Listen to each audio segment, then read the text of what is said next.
This is the 2016 Specialized Levo Comp, and it has these awesome 6Fattie tires, so it's like 650B by 3 inches. Just wider contact patch, a little bit more comfort perhaps, but you've also got 140 millimeter travel front and rear suspension. Love the Fox float there. This thing is powered by the Brose motor that's just built right into this massive, I don't know, kind of like bottom bracket area. And the battery is also really well integrated. You can see on the down tube here, and these rubber bumpers. There's so much on this bike. All of the Specialized electric bikes I've looked at, they're really purpose built, and they even make room for the bottle cage. I love that because, you know, you're riding this like a bike. It might be a hot day. You get thirsty, and yeah, you wear a Camelback or something, but it's just nice to have those extra little attention to detail. We've even got some seat post action going on up here. I think this is 11 to 42 teeth in the back SRAM GX. I was measuring this earlier. It looks like maybe a 32 tooth sprocket, but I think you can replace that. This is much more of like a bicycle. Even though it's purpose-built electric, you've still got just stuff that a bicycle shop can handle, front and rear, 15 millimeter through axle on the front, 12 millimeter on the rear.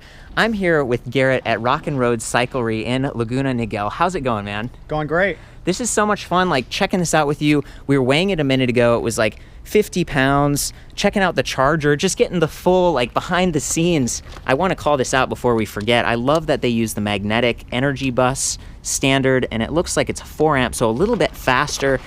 Couple pounds there. You've ridden this. I haven't yet, right? You were out on... I did, yeah. Where did you go? So I went through our local trails, Aliso Woods right over here, a couple miles from the shop, and I was really impressed. So a lot of the e-bikes that have been out on the market have, you know, kind of come across as like almost an afterthought in engineering. Like tacked on kind exactly. of Exactly. They'll put big old batteries on. They'll, you know, make a slight frame modification in order to store the motor on there.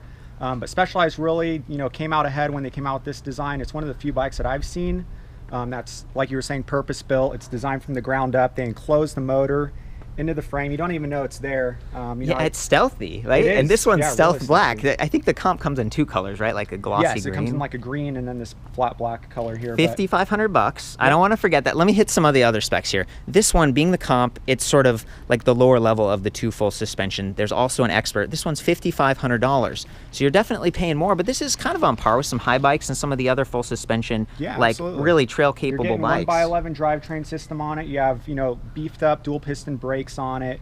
Nice. You know, it's a little bit of a heavier bike in comparison to your standard bike, so you have the battery and motor on there, obviously. Right. But, you know, wider rear axle, it's going to make it really stable on the downhill. And one of the things that I was impressed with, because we carry a couple other manufacturers as well, one of the things that I noted in comparison to the other manufacturers, in the past I got on an e-bike, the motor would kick in abruptly, and then it would cut out, and it would be very noticeable. Where on the Specialized bike, it almost feels like someone's just giving you a slight little push from behind. Right. And I'm still getting a great workout. So, I mean, it almost would shave some of my ride times in half. And it wasn't that I was getting any less of a workout. I was still able to, you know, achieve the same cardio level. Because you're spinning. You have to pedal. There's exactly, no throttle. You have to pedal. And I was able to go farther and cover trails that I normally wouldn't be able to, you know, just under my power alone. And there's multiple settings on this.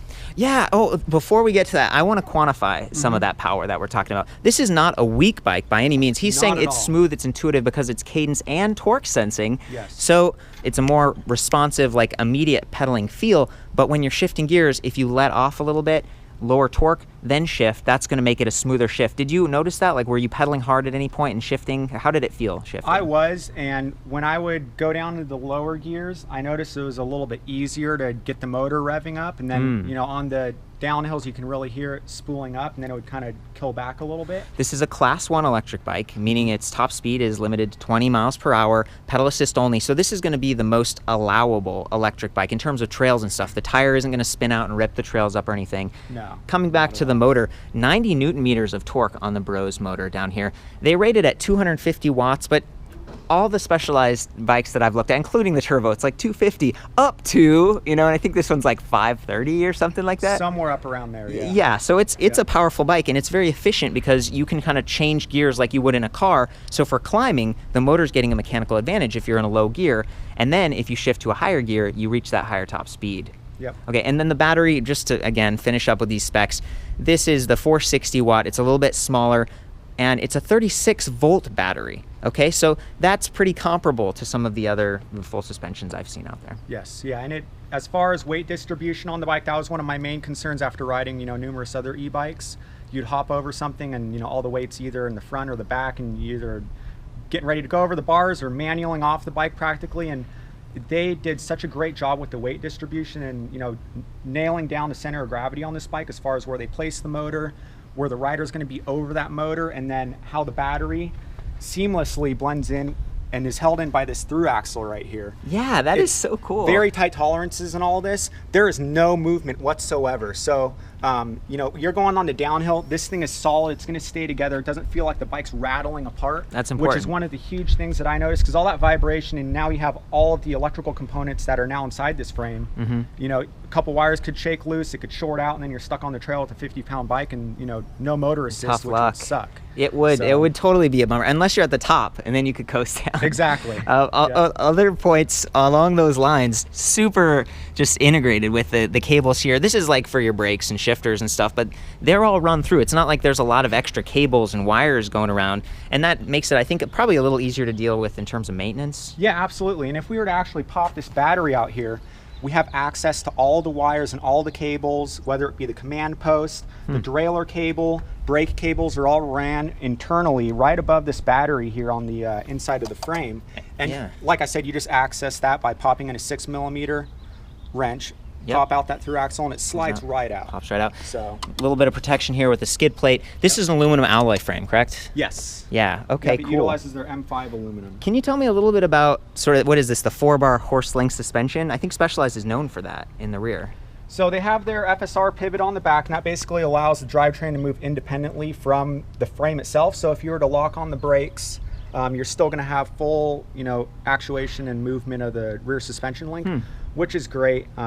So you can, still be able to pedal the bike around corners and things like that on the downhill. Is this a dropper or a suspension? This is a dropper poster. So it ranges, it's the Specialized blacklight internally routed command posts on here. They range in travel from 75mm on up through 125mm. Sweet. Just depending on what size frame you get. That's the other thing, 4 frame sizes. Yes, so they have small through extra large. So they really didn't, eliminate any rider out there. They have something for everyone.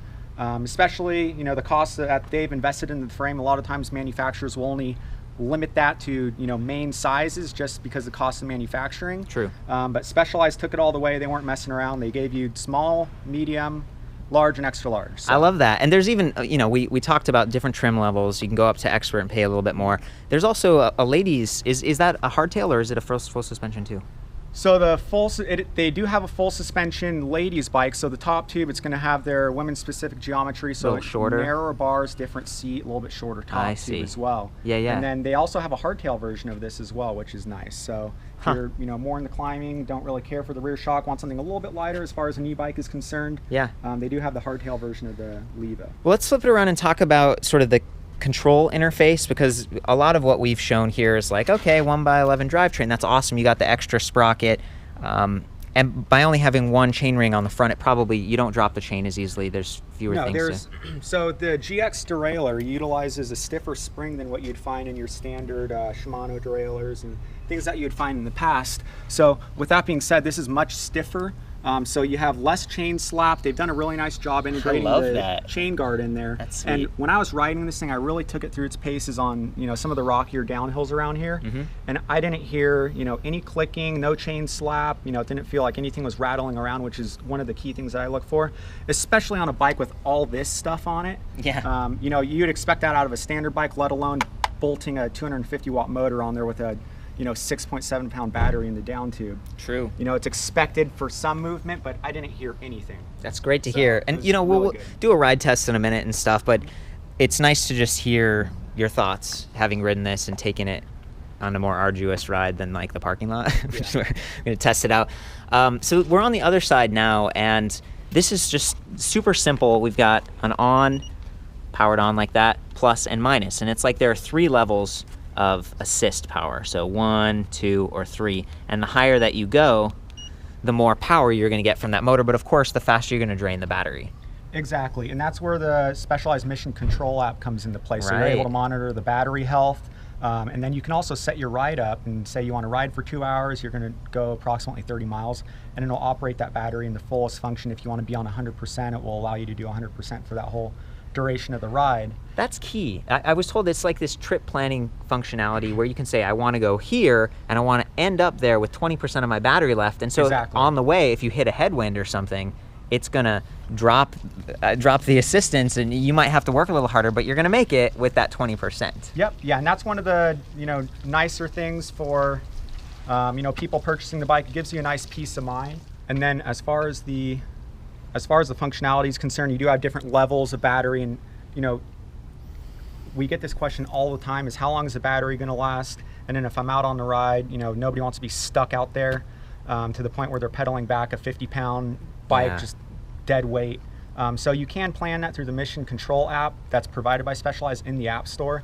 You download it, and then you can set it to where you want to go 30 miles. You plan on riding 2 hours, and then it will give you the optimum battery life and the longest duration that the battery will be able to provide to you. I've heard there's also turn-by-turn GPS built on that. Yep, and then it will monitor. So it has some of the things that you would see on like Strava, where you're able it's Strava integrated on the electric section, so like no one's gonna get hurt feelings like, oh, you jerk. I know, that's one of the biggest things.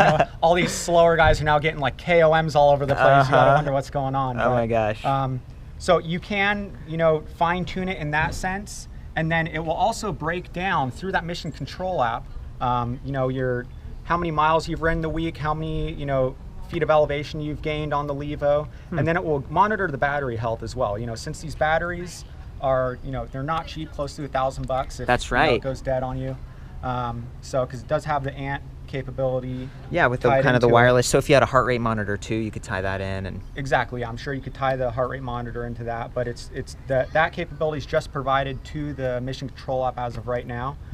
So you're able to monitor the health. From 0%, this thing charges up in about 3.5 hours. Okay. And then you also have a little charging indicator on the side here, so you can see these 10 LEDs. Each one of these LEDs, let's see. Yeah, 10 LEDs there. Yeah, good job. So each one of those represent a certain percentage of the battery. And then as well as you can... That's like level 2 assist. Yeah, that must exactly. Be full level assist. 2 assist, and then you got level 1 there. So just depending on, turbo, if you wanted in like race mode and so on. I want to make a point about this right here. A lot of electric bikes that I review have a big display panel right here. And it's like, yeah, you can see how fast you're going, you can see how far you've gone, all that stuff, and that's nice until you crash. Exactly. And, you crack it, it's going to cost you a couple $100. Where this here, it's very clean. Yeah, it looks like a bike. If you want to still have that capability, you can always get a little phone mount, put it on your handlebars if you want to. But, most of the riders out there who are getting a performance e-bike like this, not necessarily more of like a recreational e-bike, more of on the performance aspect, they aren't necessarily going to be, looking at the computer for each little mile per hour. They're going to be hammering at the pedals, trying to get up the trail and go down it as fast as they can. And the 27 Plus wheel is a nice addition to a bike that weighs this much, just because you really dig into the dirt, the way they, centered the battery up with the motor. We did weigh it from like right here, didn't we? Yes. We were hanging it right there, like right above the crank. So it really is low and center for that nice stable ride like he's talking about. And get a close-up of these tires. They are impressive. And of course, you can upgrade this stuff just like a regular bike. We were talking about the chainring. The batteries, for people who have like a road turbo, like one of the Turbo X and S, came with the newer batteries that are compatible with the app, but some of the older ones didn't. And you can upgrade. You can get that, I think it's $800 for the road battery, and then it will work with it. So a lot of it's tied to the battery. It's like a smart cell kind of thing. Exactly. And also the suspension and everything, they do have a couple different features on the suspension. So this is going to be an incremental adjustment. So if you do want it a little bit tighter and stiffer on the climbs, you can just crank it back towards the plus, and that will stiffen it out for you. Cool. Which is going to make it a lot more efficient. And on the rear here, you have the standard, Fox CTD technology invested in the rear Climb, shock. trail, descend. Exactly. Right, I love that. So you still get all the luxuries that you would see on a normal bike. They just, give you a little assistance, and you get a great workout on the uphill. That was one of my biggest things. Since it's a pedal assist and you don't have a throttle, it's not necessarily like hopping onto a dirt bike and just going without sweating. Yeah. You do have to pedal quite a bit to get this thing going. And I got a great workout on the ride that I took it on. I was pretty impressed. Well, and then you've got your shifters up here, but little bit of a reach, and it's doable. Speaking of riding, I mean, I feel like we've covered so much of this. Want to review the Expert as well, but would you mind hopping on and riding around a little bit? Absolutely. It can hold it while you grab your helmet real quick and just get some nice shots. Again, it's been just a pleasure working with you guys. You're probably one of the only shops that I've been able to find this early with the new Specialized models, so it's just it's great to be able to see them up close and have someone who's experienced with them. And we got test bikes here as well, so I know not too many shops have test bikes. So people could come in and try it out a little bit? Yeah, so you can take it out, see how you like it. So it's one thing to ride it around in an asphalt parking lot like this, and then another thing to, you know, go bombing down the trails. You really do have to try it. You know, hopefully this piques some interest, but if you could just ride by and then come by at full speed.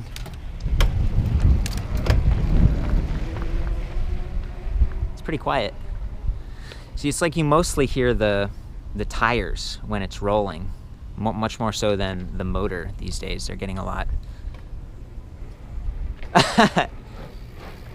Nice. That's awesome. Wow, it's just like instant.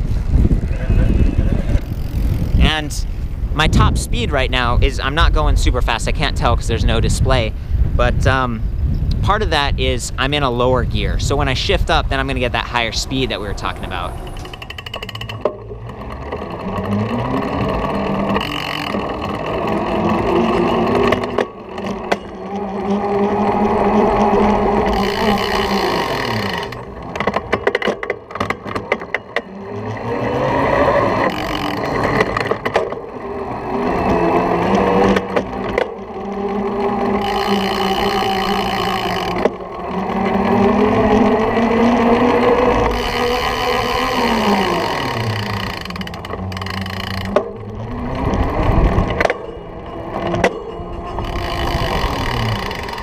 Of a hard shift there at the end. I was shifting up while giving it torque in the highest level of assist. So that's, you just, even like riding a normal bike, you just kind of want to be sensitive on how you pedal with this thing. And you know, the no shift sensing thing, I didn't hear a lot of mashing this time.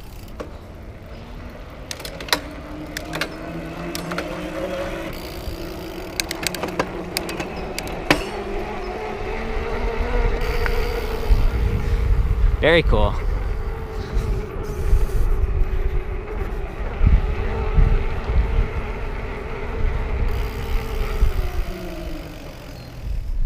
Well, Garrett, it was tons of fun hanging out. I really appreciate you spending the time taking this deeper look. You really know your stuff.